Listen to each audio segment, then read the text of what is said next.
السلام عليكم ورحمة الله وبركاته. أولياء أمور الصف الثالث الابتدائي، أهلا وسهلا بكم في درس جديد في مادة اللغة العربية، درس القواعد الإملائية التنوين.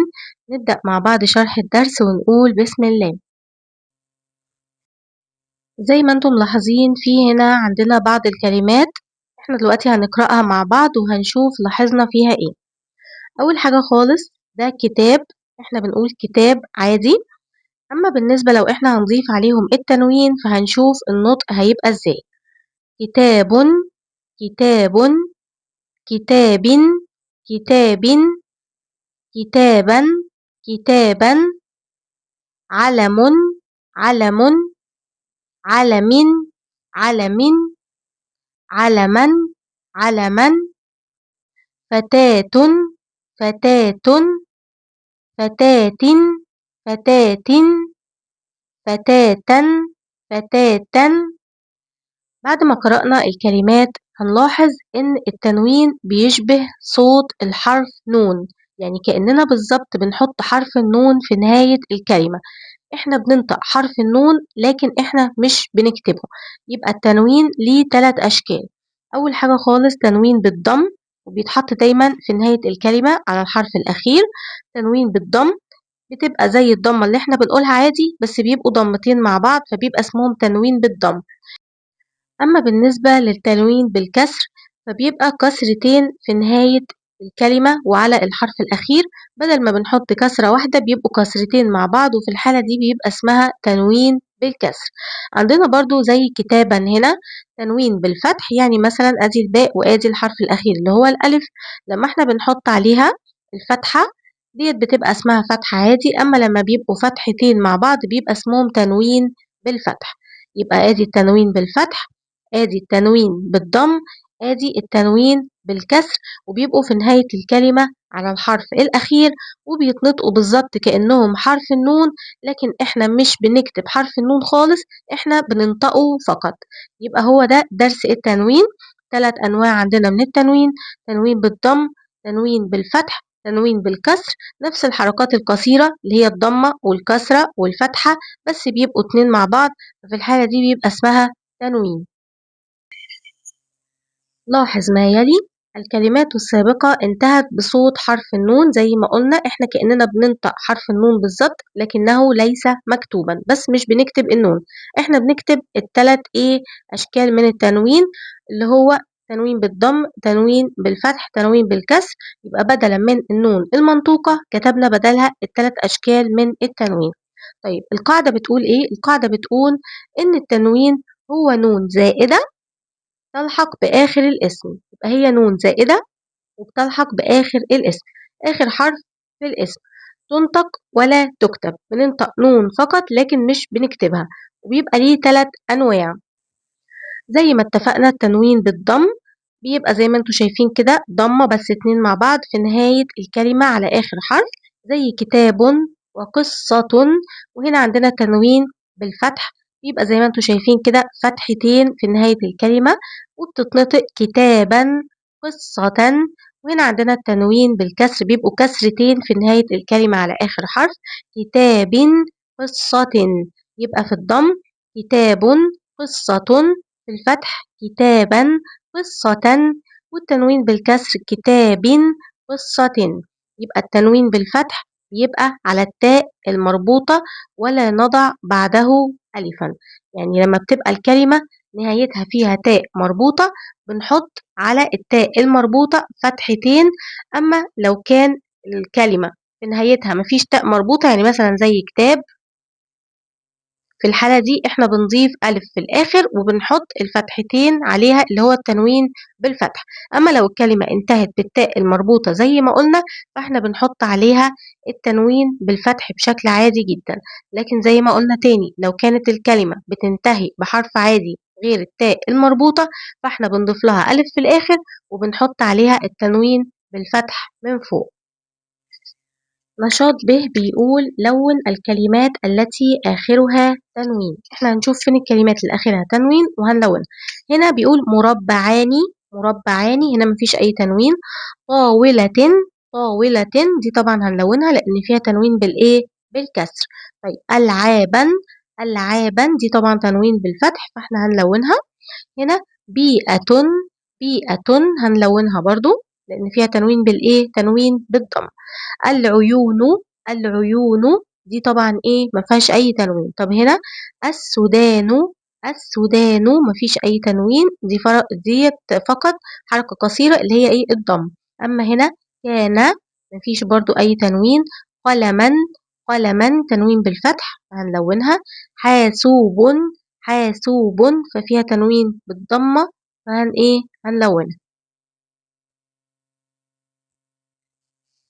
عندنا في النشاط ج أكمل الجدول بكتابة الكلمات الآتية منونة كالمثال. يعني إيه منونة؟ عشان لما تيجي للأولاد نعرفهم، لما تيجي للأولاد يطلب منهم مثلا بعد أي فقرة أو قطعة بيقرأوها بيطلب منهم في الأسئلة اسم منون. اسم منون، منون يعني عليه تنوين أيا كان نوع التنوين، كسرة أو ضمة أو فتحة، ده بيبقى معناه اسم منون.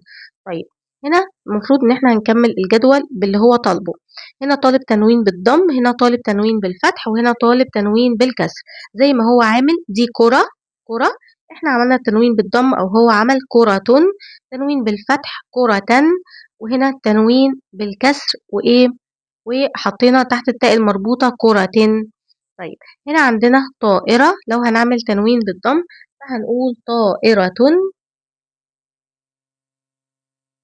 وتنوين بالفتح هيبقى طائرة، طائرة. وهنا لما يبقى عندنا التنوين بالكسر هتبقى ايه؟ طائرة.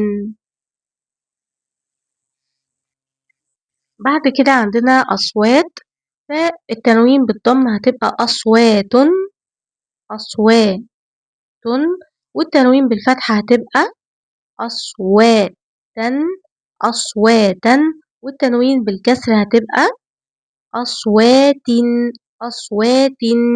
طيب هنا بعد كده عندنا حكاية، ففي التنوين بالضم هتبقى حكاية، حكاية، والتنوين بالفتح هتبقى حكاية، حكاية. أما التنوين بالكسر فهتبقى حكاية، حكاية. طيب عندنا ورق، في التنوين بالضم هتبقى ورق، ورق، والتنوين بالفتح هتبقى ورقا، ورقا، والتنوين اللي بالكسر هتبقى ورق، ورق. طيب ندخل بعد كده على النشاط د اللي بيقول فيه اختر الكلمة الصحيحة إملائيا مما بين القوسين. احنا نختار الكلمة الصحيحة هنا وهنحطها في النقاط الفارغة. هذا كتاب، كتاب ايه؟ مفيد، هذا كتاب مفيد. قرأ الأطفال ايه؟ ممتعة، قصة كده ولا قصة؟ لا، قرأ الأطفال قصة ممتعة. سافرنا بإيه؟ سريع، بقطار، بس هو هنا بيقول سافرنا بإيه؟ سريع، سريع يبقى سافرنا بقطار، بقطار سريع. طبعا هنا هو حاطط النون في الآخر، أصلا مش هينفع، احنا بننطق النون فقط زي ما قلنا بس مش بنكتبها. طيب نذهب إلى المدرسة إيه؟ صباحا كده ولا صباحا كده؟ لا طبعا صباحا،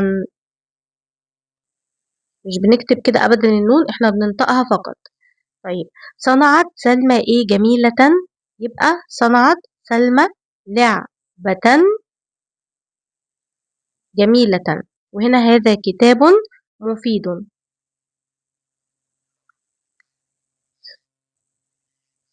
في النشاط ه طالب مننا إن إحنا نكتب اسم كل صورة بأنواع التنوين المختلفة اللي هما بالثلاث أشكال التنوين. هنا صندوق، صندوقا، صندوق. طيب هنا هنقول بقى في الموز موز، موزا، موز. طيب هنا بقى الوردة هنقول وردة، وردة، وردة. التطبيق على النص. نشاط ألف، اقرأ الفقرة الآتية. هنا هنقرأ الفقرة مع بعض وهنشوف شكل الأسئلة بتكون جاية عليها ازاي في الامتحان. قال باسم: أذهب إلى جدتي يوم العطلة وأساعدها في ترتيب المنزل وتنظيف الأثاث. وقالت لين: وأنا أخصص كل يوم وقتا قصيرا أجلس مع جارتي المريضة وأساعدها لتتناول الدواء. استخرج من الفقرة ما يلي. هنستخرج بقى دلوقتي مع بعض ايه الحاجات اللي هو طالبها. أول حاجة خالص عايز مفرد. عايز ايه مفرد؟ يعني كلمة تكون مفردة. طيب هندور هنا مع بعض. عندنا مثلا ايه حاجات كتير قوي مفرد على فكرة. عندنا مثلا المنزل، وممكن العطلة. مثلا نقول مفرد المنزل، جماعة طبعا المنازل. طيب عايز فعل يكون ماضي. طيب هندور كده مع بعض على فعل ماضي. قال، فعل ماضي قال. طيب عايز حرف جر. عندنا إلى، وعندنا ايه كمان؟ عندنا في. بس كفاية دول، إلى وفي. طيب عايز كلمة منونة. كلمة منونة زي ما قلنا يعني كلمة يكون عليها تنوين أيا كان نوعه. هو مش طالب نوع التنوين، هو طالب كلمة منونة بس. احنا مثلا هندور هنا. عندنا هنا باسم. باسم. وعندنا ايه كمان؟ عندنا برضو وقتا. وعندنا كمان قصيرا. عندنا هنا نوعين من التنوين. عندنا تنوين بالضم، وعندنا التنوين اللي بالفتح. طيب بعد كده بيقول لنا اختر. هنا جايب نقط فاضية وجايب جديدتان. يبقى احنا هنقول ايه؟ ديت طبعا زي ما انتم شايفين مثنى. هل هنختار الأفكار اللي هي جمع، ولا الفكرة اللي هي مفرد، ولا هنختار المثنى اللي هي الفكرة تاني؟ طبعا الفكرة تاني، جديدتان.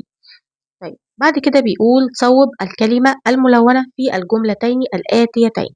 عندنا هنا الكلمة الملونة اللي هي هذا، احنا هنصوبها. هو هنا بيقول هذا الجيران متعاونون. الجملة كلها بتدل على ان احنا بنتكلم على الجمع او بصفة الجمع. هنا عندنا هذا فمش هينفع. احنا بنتكلم على الجمع وده جمع عاقل، يبقى هؤلاء.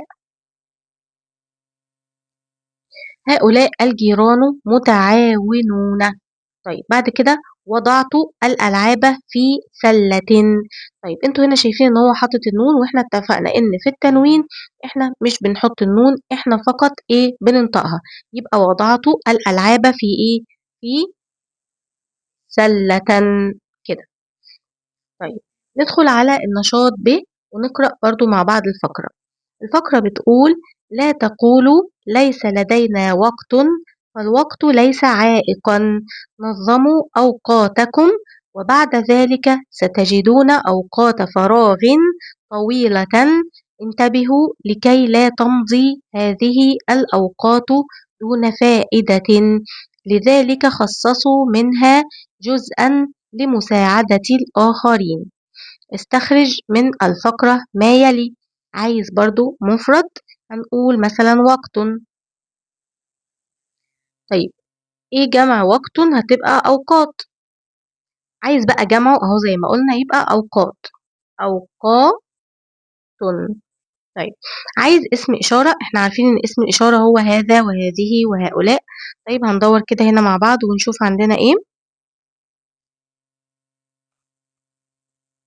هذه. عندنا هي هذه، هنحطها في اسم الإشارة. طيب عندنا ايه تاني؟ عايز فعل ايا كان نوعه، مش طالب نوعه. هنقول مثلا ممكن مثلا نقول خصصوا. طب ده فعل ايه؟ فعل امر. خصصوا. في برضو انتبهوا، برضو فعل امر. طيب عايز بقى كلمة منونة. عندنا قوي كتير هنا. عندنا وقت، تنوين بالضم. عندنا عائقا، تنوين بالفتح. عندنا فراغ، دي تنوين بالكسر هنكتبها لان احنا في النشاط اللي قبل ده ما كتبناش تنوين بالكسر، فهكتب هنا فراغ. طيب اختر بقى الزملاء ايه طالب مننا إن إحنا نختار من ال3 اختيارات، هل الزملاء نشيطٌ والّا نشيطون والّا نشيطان؟ الفرق بينهم إيه؟ إن نشيطٌ ديّة بتيجي مع المفرد، نشيطون مع الجمع، نشيطان مع المثنى، وهنا الزملاء جمع يبقى على طول هنختار لها إيه؟ الزملاء نشيطون. طيب اجعل الجملة للمفرد، هنا زي ما أنتم شايفين الجملة هنا للجمع، جمع المؤنث، لكن إحنا عشان نحولها لمفرد فهؤلاء ديّة هتبقى هذه، يبقى هذه صديقة، صديقة إيه؟ متعاونة، متعاونة. طيب نشوف بعد كده بيقول صوّب الخطأ الإملائي في الكلمة الملونة، الكلمة الملونة ديّة المفروض إن هي مكتوبة غلط، إحنا بقى هنصوّبها. أعطت البنت أختها مقلمة، وهنا حاطط لنا الألف كده في الآخر، إحنا هنكتبها مقلمة بالشكل ده كده، من غير طبعًا الألف اللي في الآخر ديّة، ما ينفعش إن إحنا نحط التاء المربوطة ونضيف بعدها الألف، إحنا هنحط على طول تنوين بالفتح على الإيه، على التاء المربوطة اللي في نهاية الكلمة.